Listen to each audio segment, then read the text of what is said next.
My name is Amber Geis, and as long as I can remember, I've been passionate about people. I was in a very dark season in which I lost myself.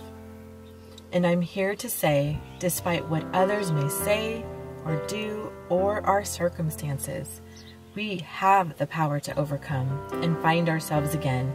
We all have a story. Let's unveil the mask.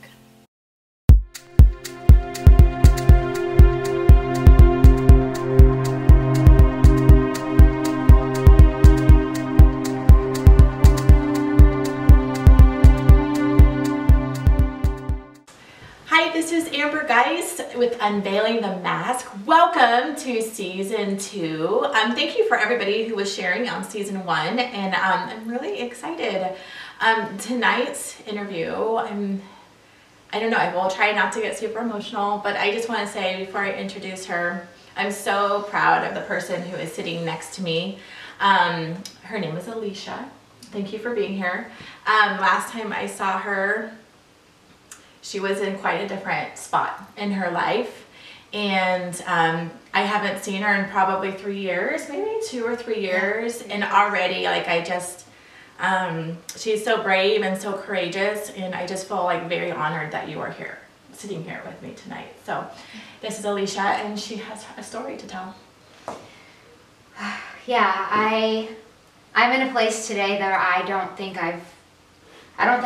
I never dreamed of being in this place. Or I dreamed of being in this place, but I never thought I would get to this place.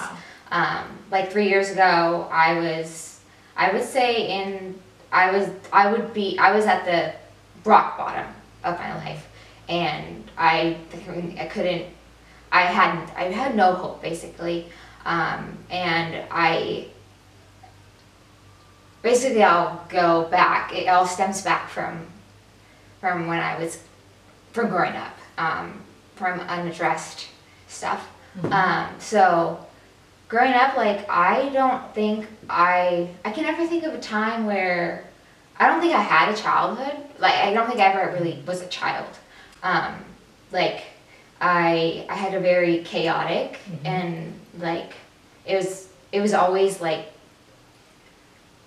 there was never a time where I remember being like a happy-go-lucky little girl like I see in like the movies. Like, yeah, like movies, or like in like the classrooms. Like, yes. There was never a time, and like chaotic. Like, what do you mean chaotic? Well,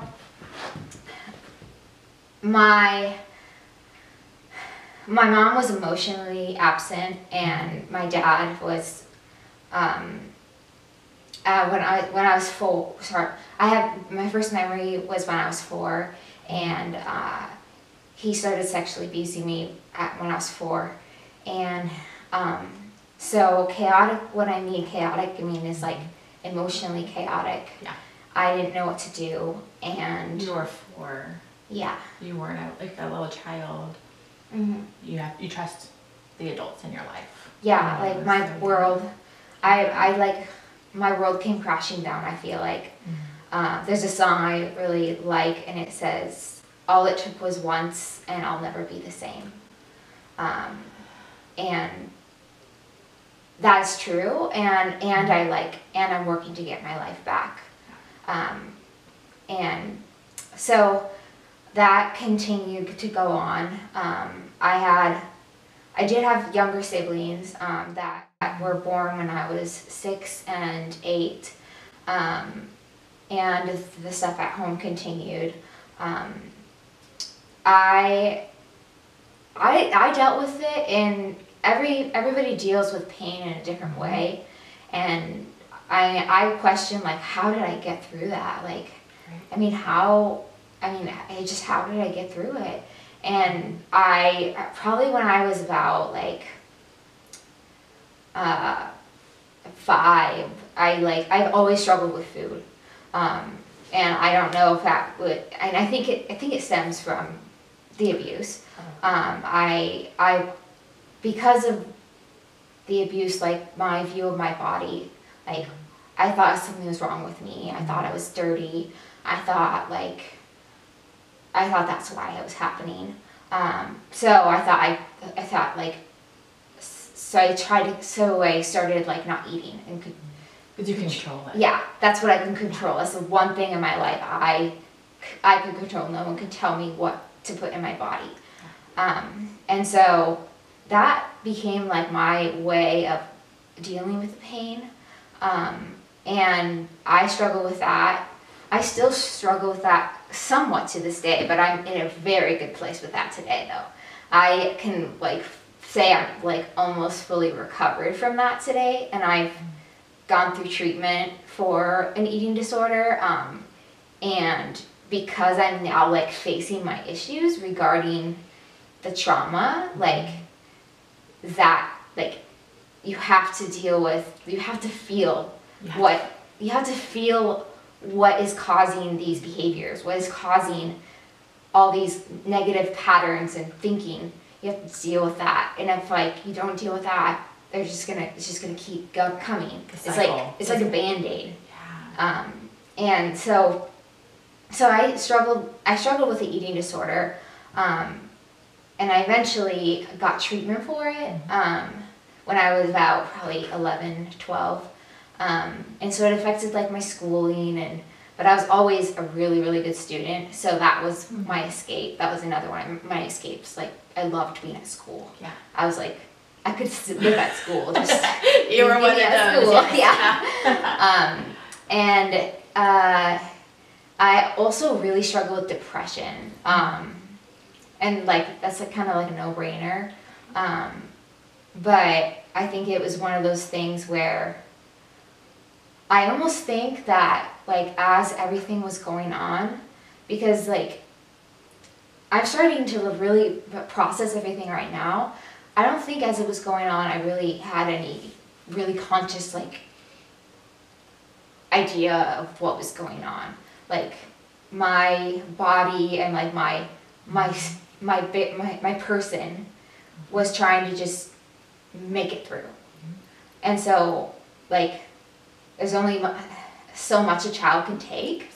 And so it was just like going through the motions, trying to just make it through life. And so I'll fast forward through my teenage years. Had some really kind of, in high school, probably some of my darkest years.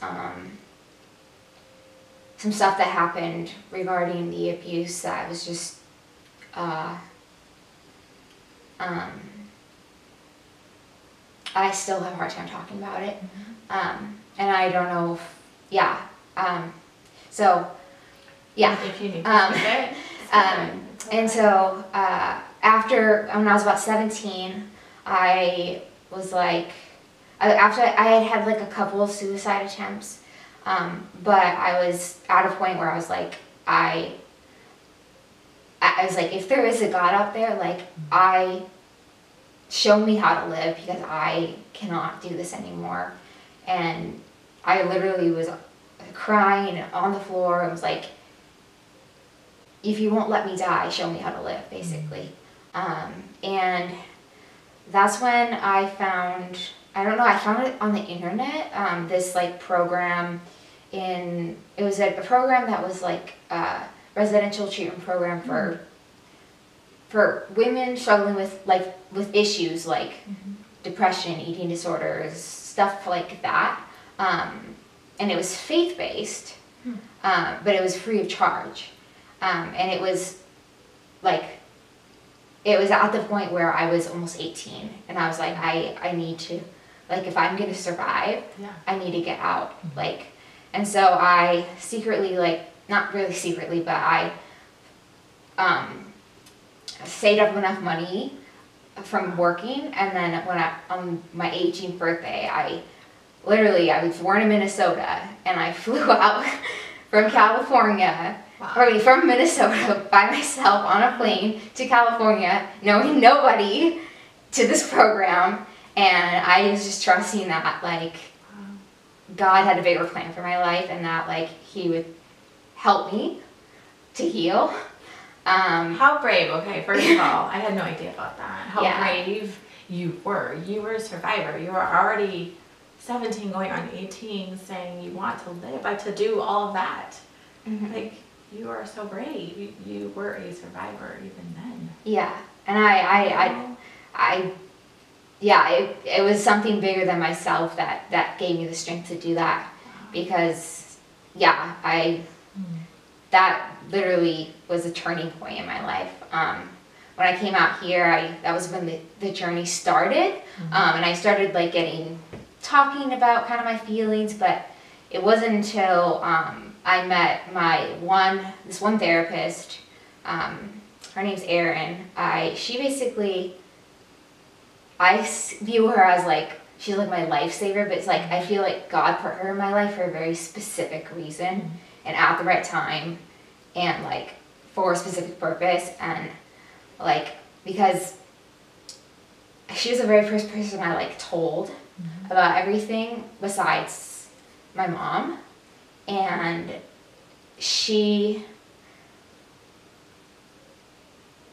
one of the things that's most important when you are going through anything and you disclose to someone is to feel like validated. And when I was little, I didn't feel that. I was told, oh no, I don't believe you. And I was told that, and I still told that from my family. Mm-hmm. But Erin told me she believed me, mm-hmm. and she will help me. Mm-hmm. And she believes me, and she, mm-hmm. Is like, she believed me. And that was just, those words meant like so much to me. Mm-hmm. And so that was the very beginning of me starting to like, memories started coming back, and I would say I have pretty bad PTSD from the post-traumatic stress disorder, and that's probably something I struggle more with than the eating disorder. Like, it's because it's like rooted deeply in like specific things like men and stuff like that. But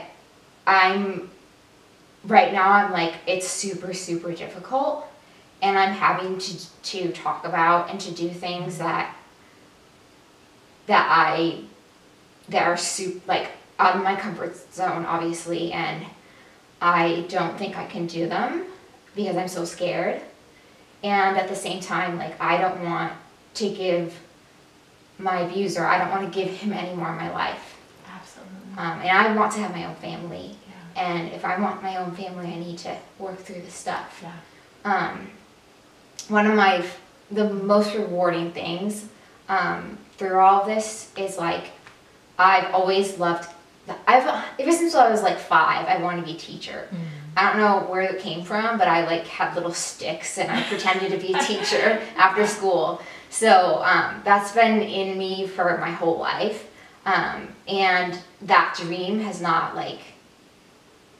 been taken. And I work with kids on a daily basis, and if I can make a difference in just one kid's life, it matters. That's it, the difference. Like, I know if I had an adult in my life at that young, things might have turned out differently.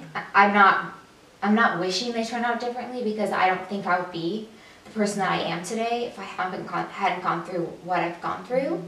And at the same time, it just hurts me so bad to see other people go through what I've gone through. And I don't wish that upon anybody. And I mean, really, right now, I'd say I'm still really in a dark season in my life, in having to face the reality of what was done to me and by who, and at the same time, like, I am like just so grateful to be in this place, to be in the place where I'm actually healthy enough to do this work. Mm-hmm. And I will have my family one day. I will be married. Yeah. And like, I didn't think I could ever say that. And it's just, I was so excited to see you today because I'm like, I haven't seen Amber in 3 years. Like, 3 years ago, I was a mess. And I literally, like, I'm really like trying to compose myself. I was worried that you were going to die 3 years ago. And I was like, I don't know what's going to happen.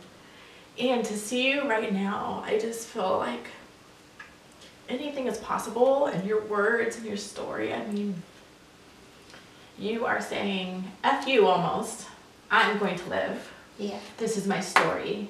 I am strong, I am beautiful, I am bold, I am courageous, and I'm going to live. And I keep saying it, I'm just like blown away, and I'm so proud of you. I am so proud of you.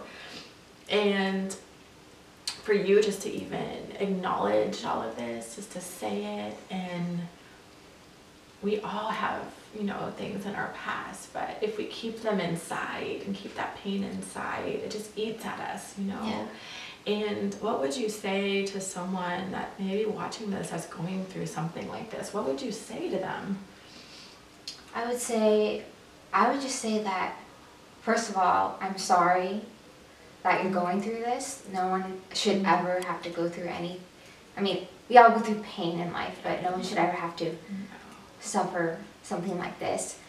And I would say to just reach out to someone and just speak out to someone, because keeping it inside grows, it grows and it grows, and it has more power over you. And the moment I just spoke out to someone and was believed was when, like, the course of my life changed. And it's not going to be an easy journey, but having, like, people around you that know what you're going through it will make it much like smoother, I'll say. And I have so much support in my life right now, and I thank those people, because, like, I could not have done it without them. And yeah, I know that at times I feel like I just want to throw in the towel, like, today is not the day, like, I can't do this anymore. I'm currently going through EMDR treatment, and that's, like, intensive, like, trauma treatment for the abuse.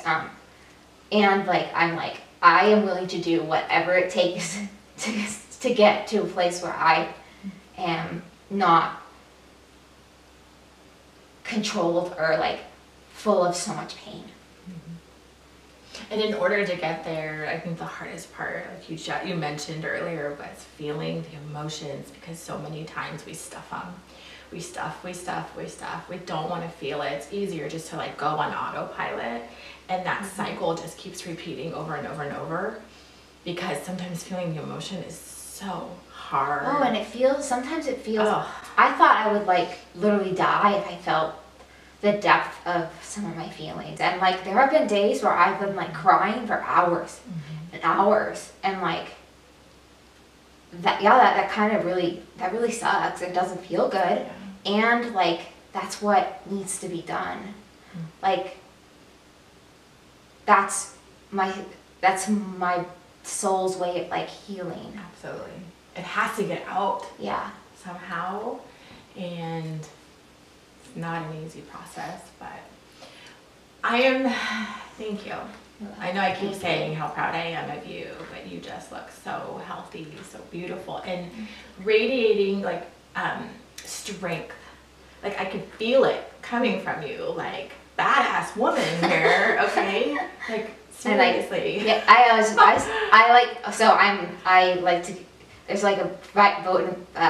there's a verse in the Bible that says, "Get thee behind me, Satan," and I like to do it. I like to say that, because, like, I'm not gonna let specifically, like, people who have hurt me, like I said, can have control over me anymore. Like, I'm not a victim. Because it's not hurting them. No. We only hurt ourselves. Do you know what I mean? Yeah. Yes. So. Well, I'm super excited for you. I'm excited for your future. I'm excited for you know, I know you didn't ask for any of this to happen. You wouldn't want any of this, but this is your story now, and your purpose, you know, your voice is going to be heard. Yeah. Not just this is just this little thing, I get it. But I feel like you have this power now. You've taken what was awful and you're turning it into something good because you're going to help so many people. Yeah. So I'm really excited to kind of watch you blossom. I do. I live at a blossom I house. know. I just popped in my head, but I'm just really excited for you. I'm just like, yeah, I'm so grateful that I get to, I live in a house, so one of the things is that I have no contact with my family because they don't believe me. There's actually some stuff going on in my family right now, but I'm not going to go into that. So I don't have housing, and I'm independent, and so it's really hard to be independent and adult and like everything. So I'm in a house that's like a non-profit house, and it's called Blossom. Yeah, sorry. And it's for like girls who need help, like transitioning. And it's like, yeah, I've been in it twice, but like this time, the lady who runs it, she's like, wow, you're like actually doing it this time. I'm like, yeah. I'm in a much better place. Yeah, I'm really proud of you. Thank you. Thank you so much. Thank you for watching this evening. Until next time, this is Amber Geis with Unveiling the Mask.